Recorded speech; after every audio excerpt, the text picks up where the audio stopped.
როგორია ბავშვთა სამგზავრო სავარძლების გამოყენების სტატისტიკა საქართველოში. სერტიფიცირებული სავარძლების მნიშვნელობა, მითების სავარძლების შესახებ და სიახლეები. თემაზე სასაუბროდ შემოგვიერთდა საზოგადოებრივი ორგანიზაცია Yorkar City-ის აღმასრულებელი დირექტორი ქალბატონი ლანა გიორგაძე. დილამშვიდობის ქალბატონი ლანა, მადლობას მოგახსენებთ მოგზაურობისთვის. მადლობას გიხდით მოწვევისთვის. არაერთხელ გვისაუბრია ჩვენს გადაცემაში საგზაო წესების შესახებ, უსაფრთხოების შესახებ, ასევე ქარსითის შესახებ. თითქოს დროთა განმავლობაში ეს ყველაფერი უნდა გაუმჯობესდეს, ცნობიერება უნდა ამაღლდეს და სტატისტიკაც სამწუხარო ფაქტების უნდა შემცირდეს. მოდით ვისაუბროთ თუ როგორია სურათი დღევანდელ დღეს, რამდენად ამაღლდა საზოგადოებაში ცნობიერება ამ კუთხით და რამდენად ხშირად ხდება თქვენთან მომართვა იმისათვის, რომ სწორად ისწავლონ გამოყენება ამ სავარძლის. საზოგადოებრივი ორგანიზაცია Yorkar City 2020 წლიდან მუშაობს და ეხმარება მშობლებს კონსულტაციებს უწევს უფასოდ და დღიდან დაარსებისა 10,000-ზე მეტ მშობელს დავეხმარეთ. ყოველდღიურად გაზრდილია, რა თქმა უნდა, მომართვიანობა, მშობლები მოგმართავენ და უფრო მეტად შეშფოთებული არიან, რომ აქამდე რატომ არ იცოდნენ სავარძლების შესახებ და ყოველდღიურად მზარდია, რაც მახარებს. თუმცა შემაშფოთებელია სტატისტიკა დაღუპულ ბავშვთა. გასულ წელს 25 ბავშვი დაიღუპა ავტოსაგზაო შემთხვევების შედეგად. ხოლო დაშავდა 816. რაც შეეხება ბოლოს 3 წლის სტატისტიკას, 46 ბავშვია დაღუპული, ხოლო 2612 ბავშვია დაშავებული. შესაძლოა მათ შორის ისეთი ტრამვები მიიღეს, რაც სამუდამოდ იქნება მათთან ერთად.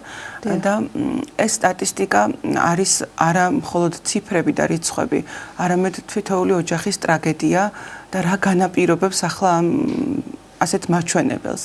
რა თქმა უნდა, ეს არ არის ერთი კონკრეტული რაღაც მიზეზის გამო, ეს არის სისტემური პრობლემა. პირველი და უმთავრესი არის სიჩქარის გადაჭარბება.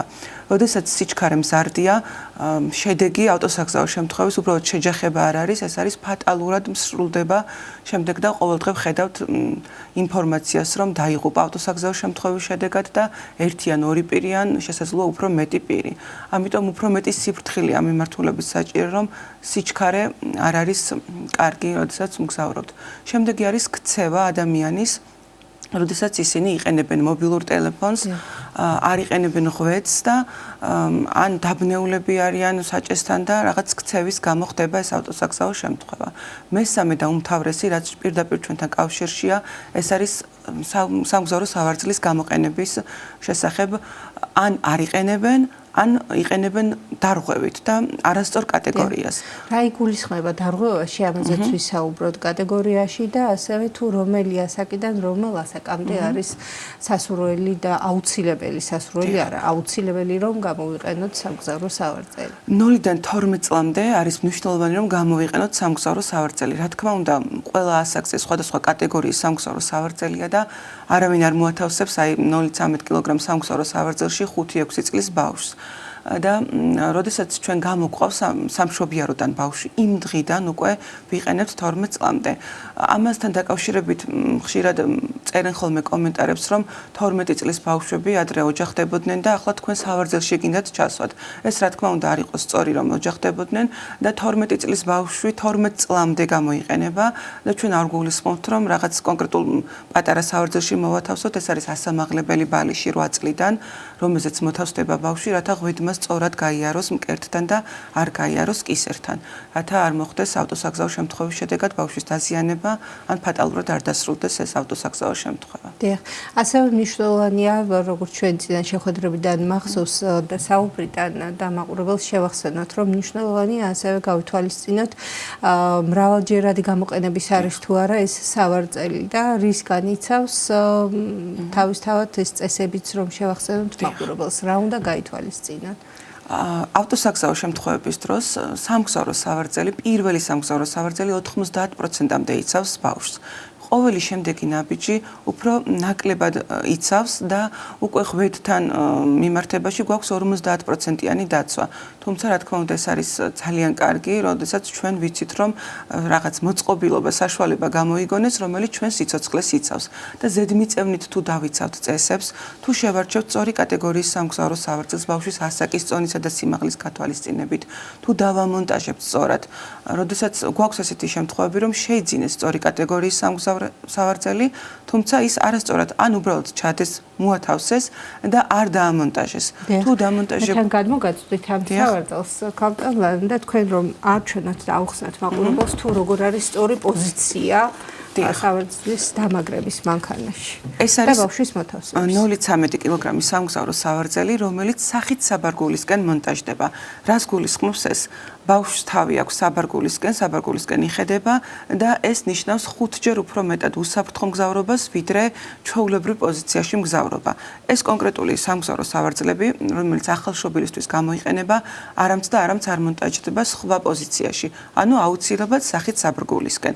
დავამონტაჟებთ, აი აქ გაივლის ავტომობილის ხვედები, უკანა ნაწილსაც დაფარავს, დამონტაჟდება, სახელურიც ესე სწორ პოზიციაშია, შემდეგ ჩავსვამთ ბავშვს და ხვედებს მოვათავსებთ შევკრავთ აუცილებლად და ბავშვის სხეულსა და ღვედს შორის ერთი თითი უნდა გვეტეოდეს. ან შესაძლოა გამოვიყენოთ ესეთი ტესტი, რომ თუ ეს არ შეიკვრება, ესე იგი სწორად გვაქვს ყველაფერი დამონტაჟებული და შეკრული და ბავშვი უსაფრთხოდ არის მასში. ბავშვის ჩაცმულობასაც აქვს თუ არა მნიშვნელობა ასეთ შემთხვევაში, როდესაც ვათავსებთ სამგზავრო სავარძელში? უსაფრთხოდ უნდა იყოს ბავშვი აუცილებლად და არ უნდა ეცვას მას სქელი ქურთუკი. ახლა ზამთარია, სუსხიანი დღეები კიდევ წინ გვაქვს და ამიტომ მშობლებს ვთხოვ რომ გახადონ სქელი ქურთუკი, მოათავსონ ბავშვი. ეს პირველ რიგში ღვედების არასწორად შეკვრას იწვევს, შესაძლოა ბავშვი შემდეგ შეჯახების ან დამუხრუჭების დროს უბრალოდ ამოვარდეს ამ ქურთუკიდან და ბავშვის გადახურებას, რაც ასევე არ შეიძლება და უნდა გავითვალისწინოთ, რომ ბავშვს ჭირდება ნორმალური ტემპერატურა და ეს სავარძელშიც აუცილებლად უნდა გავითვალისწინოთ. მესმის მშობლების რომ ძალიან რთულია ქურთუკი გახადოს, ჩასვას, მაგრამ გვაქვს ოქროს წესი. პლედის ან ქურთუკის ზემოდან დაფარება, როდესაც ხვედებს შეუკრავთ და ეს პლედი შესაძლოა იქონიონ ავტომობილში და მუდმივად გამოიყენონ მშობლებმა.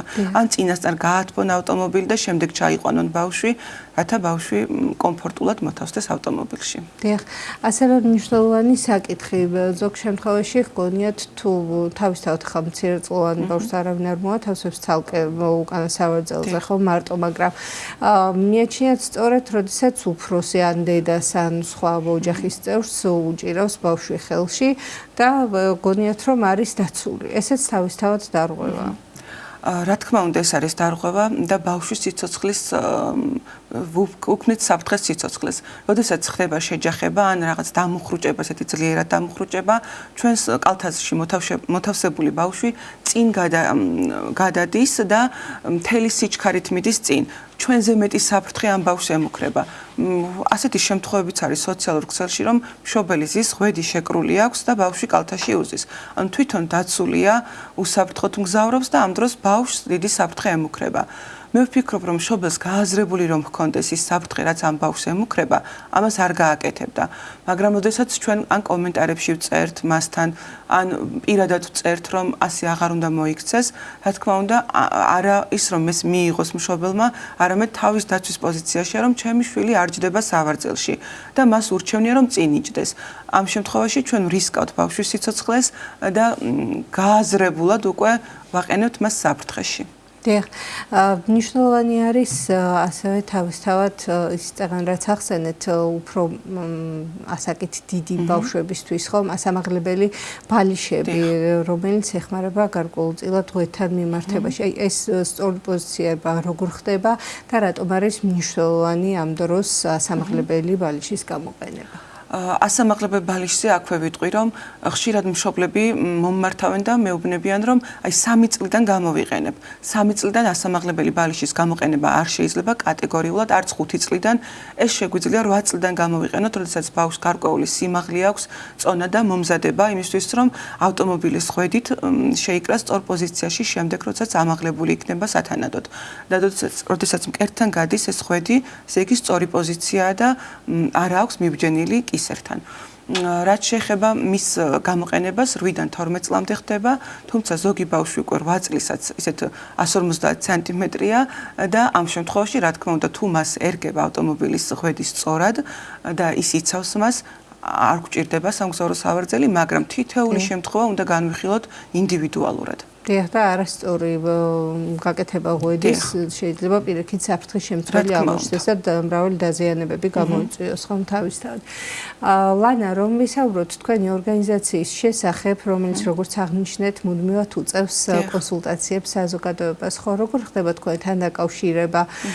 ეს სოციალური ქსელის მეშვეობით ხდება, ზარების მეშვეობით თუ როგორ არის მოსხერხებელი თქვენთან კომუნიკაცია? ჩვენთან კომუნიკაციას სოციალურ ქსელში შეძლებენ მშობლები, ძირითადად Facebook-ზე ხდება მომართვიანობა, რადგან Facebook-ზე ბევრად აქტიურად ხდება ყოველდღიურად პოსტების განთავსება, მშობლებს ვუხსნით თუ როგორ უნდა გამოიყენონ სამგზავრო სავარძელი, რა სხვადასხვა წესია იმ უსაფრთხოებისთვის, ასევე გვაქვს Instagram გვერდი და სხვა სოციალურ ქსელს ვიყენებთ, ასევე აქტიურად ვმუშაობთ, რომ Google-შიც ბლოგები იყოს მისაწვდომი და ნებისმიერ ადგილზე, სადაც მშობელი გადაწყვეტს, რომ ბავშვის საფრთხოებისთვის რამე ინფორმაცია მოიძიოს, ყველგან დახვდეს ჩვენი გადამოწმებული ინფორმაცია. და 6 წელია უკვე ვმუშაობ ამ თემაზე და მინდა პასუხისმგებლობით ვთქვა, რომ თითოეული ის ინფორმაცია, რასაც ვათავსებთ, ეს არის გადამოწმებული მრავალგზის და ისეთი ორგანიზაციების მიერ გადამოწმებული და შექმნილი, დიახ, რომელიც არ იქნება, რომ საფრთხეს არ შეუქმნის ბავშვებს. ამ საქმეს პასუხისმგებლობით ვეკიდებით და ესე ძირითადად რა კითხვებით მოგმართავენ ხოლმე და როგორი არის მათი დამოკიდებულება და ასევე საინტერესოა შეძენის კუთხით თქვენ აძლევთ თუ არა რეკომენდაციებს, აი როგორ ხდება ამ შემთხვევაში შერჩევა სავარძლის? როდესაც შერჩევას სურთ, მაშინაც მოგმართავენ და სერტიფიცირებული სავარძლები ვის შემოაქვს, რა თქმა უნდა, ვურჩევთ მათ, რომ ჩვენ არა გვაქვს რაღაც ობიექტური განწყობები, ნებისმიერი მათთვის სასურველ სერტიფიცირებულ სამგზავრო სავარძელს ვურჩევთ და შემდეგ უკვე მომმართავენ, რომ სწორად არის თუ არა დამონტაჟებული, სწორად მოირგო თუ არა ბავშვმა სავარძელი. ამის შემდეგ არის გარკვეული რაღაცები, მაგალითად ბავშვი ჭირვეულობს და არ უნდა სავარძელში ჩაჯდომა, ჩვენ ფსიქოლოგის რჩევებით ვეხმარებით, სხვადასხვა რჩევას ვაძლევთ მას. გარკვეული პერიოდის შემდეგ ღვედებს ვეღარ ირგებენ ბავშვები, ან გარეცხეს ეს და ვეღარ მოხდა მათი სწორად დამაგრება, ნებისმიერ შემთხვევაში, რაც უკავშირდება ბავშვის უსაფრთხო ტრანსპორტირებას, მოგმართავენ ჩვენ და ვეხმარებით დღის ნებისმიერ მონაკვეთში. არაერთხელ ახსენეთ საუბარში და მეც ჩვენ შეხვედრის დასაწყისში მაყურებელს ვუთხარი სერტიფიცირებული სავარძლები. რატომ არის აუცილებელი, რომ იყოს სერტიფიცირებული და ასევე კიდევ ერთხელ გამახვილდეთ მეორადი გამოყენების სავარძლებზე? აუცილებლად უნდა იყოს სერტიფიცირებული და რას გულისხმობს ეს? ევროკავშირის ქვეყანაში და არა მარტო ევროკავშირის ქვეყნებში ხდება სამგზავრო სავარძლების სერტიფიცირება გამოცდა შეჯახების დროს და სპეციალურად გამოიცდებიან სამგზავრო სავარძლები. გარდა ამისა, დამოუკიდებელი ორგანიზაციები, მაგალითად გერმანული დამოუკიდებელი ორგანიზაცია ADAC-ი ასევე გამოცდის სამგზავრო სავარძლებს. ხდება წინიდან შეჯახება, გვერდითი შეჯახება და ასევე ქსოვილი ხომ არ არის, რამე ტოქსიკურ ნივთიერებას ხომ არ შეიცავს, რაც ბავშვის სიცოცხლისთვის ასევე სახიფათოა. როდესაც გვაქვს ჩვენ რომ ეს სამგზავრო სავარძელი არ შეიცავს ტოქსიკურ ნივთიერებებს, გამოცდილია და მან დაიცვა ბავშვის სხეული და არ მიაყენა მას საფრთხე, ამ შემთხვევაში ჩვენ რა თქმა უნდა უწევთ გამოყენებისთვის რომ შეუძლიათ შემდგომ გამოიყენონ. ინტერნეტით ვრცელდება ესეთი გაურკვეველი წარმომავლობის ღვედის დამჭერის საშუალებები, რომელიც არ არის სერტიფიცირებული, რომელსაც 35 ლარიდან რაღაც 100 ლარამდე ყიდიან სხვადასხვა გვერდი სოციალურ ქსელში და მშობლებს შეცდომაში შეიყვანენ, რომ აი ეს დაიცავს პატარას. რა თქმა უნდა, ის ვერ დაიცავს ბავშვის სიცოცხლეს და მისი გამოყენება არ შეიძლება და ჩემი აზრით ასეთ გვერდებს უნდა ჰქონდეთ რაღაც გარკვეული მექანიზმი უნდა იყოს, რომ მათ შეუჩერდეთ ესეთი სავარძლების გაყიდვა. სავარძელს არ დავარქმევთ იმას, უბრალოდ რაღაც დამჭერი მოწყობილობის. მეორედ სავარძლებსაც შეეხება, სავარძლებს აქვთ გარკვეული ვადა.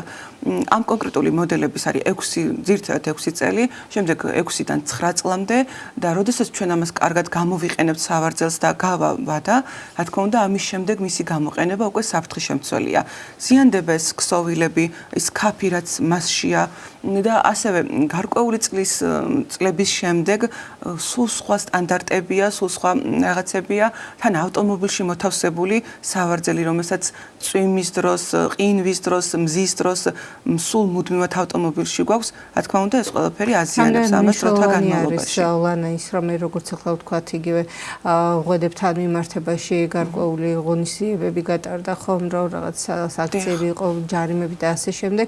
ამ შემთხვევაში რამდენად ხედავთ აუცილებლობას, რომ იყოს ბავშვი დაცული, იყოს მოთხოვნილი ოფიციალურად საკანონმდებლო დონეზე, რომ იყოს ყველა ოჯახში იქ, სადაც პატარა არის ეს აუცილებელია დიახ. დროს ქარსითის მეშვეობით. კანონის მიღება არის აუცილებელი და მე ვფიქრობ, რომ იმ მშობლებისთვის, რომლებსაც ცნობიერებაც ამაღლებული აქვს, ინფორმირებულია, მაგრამ მაინც არ იყენებენ, ამ შემთხვევაში კანონი იქნება ის მექანიზმი, რის გამოც ისინი დაიწყებენ სამგზავრო სავარძლის გამოყენებას. თუმცა, აქაც გვექნება აღსრულების პრობლემები, მშობლები ეცდებიან, რომ რაღაცით დაარღვიონ, არ გამოიყენონ და სხვადასხვა მიზეზი თქვან ამისთვის, რომ ან ძვირია და ასე შემდეგ. მე ვფიქრობ, რომ როდესაც მშობელი არის ინფორმირებული და როდესაც მისი მიზანია, რომ მისი შვილი უსაფრთხოდ იყოს, ამ შემთხვევაში ნებისმიერ ნაბიჯს გადალახავს და წინააღმობას. ძალიან დიდი მადლობა მოგზაურობისთვის, საინტერესო საუბრისთვის და რჩევებისთვის. თქვენ კი შეგახსენებთ სტუდიის სტუმარი გახდათ საზოგადოებრივი ორგანიზაცია Your Car City-ის აღმასრულებელი დირექტორი ქალბატონი ლანა გიორგაძე.